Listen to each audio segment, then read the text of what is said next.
যতই ঠান্ডা পড়ুক স্নান তো করতে হবে, কারণ ঠাকুরকে তো উপাস রাখা যাবে না, ঠাকুরকে তো পূজা দিতেই হবে। তাই স্নান সেরে ফুল তুলে চলে আসলাম। প্রথমে সূর্যদেবকে একটু জল অর্পণ করব, তাই সূর্যদেবকে একটু জল অর্পণ করলাম। কারণ আমি আরেকটা ব্লগে বলেছি যে এই বছরটা হচ্ছে রবির বছর, তাই প্রতিদিন পারলে আপনারা সবাই সূর্যদেবকে একটু জল অর্পণ করবেন।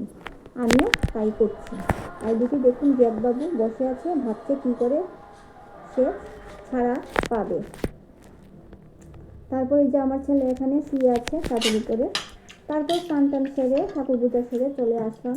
যাতে কি রান্না করব, ঠান্ডায় একদম ভালো লাগছে না। তারপর ভাবলাম যে আজকে মাছের মাথা আছে, ইলিশ মাছের মাথা আছে, আলু বেগুন দিয়ে গরম গরম একটা তরকারি করব, তাই করে নিলাম। আর দুপুরের বলতে সকালের একটু তরকারি ছিল, সেটাই হয়ে গেছে আমাদের খাওয়া। তারপর খাওয়া দাওয়া সেরে ভাবলাম গাছগুলিকে একটু যত্ন করতে হবে, তাই চলে আসলাম ছাদে। এসে গাছগুলিকে একটু জল দিলাম আর একটু সার দিলাম। সার বলতে কোনো রাসায়নিক সার না, আমি জৈব সার দিয়েছি, গোবর সার দিয়ে সব গাছগুলির মধ্যে দিইনি, কিছু কিছু গাছের মধ্যে দিয়েছি। তো এখানে আমার ভিডিওটা শেষ করছি বন্ধুরা। ভালো লাগলে একটু লাইক করবেন, আর তাহলে দেখা হবে পরের ভিডিওতে।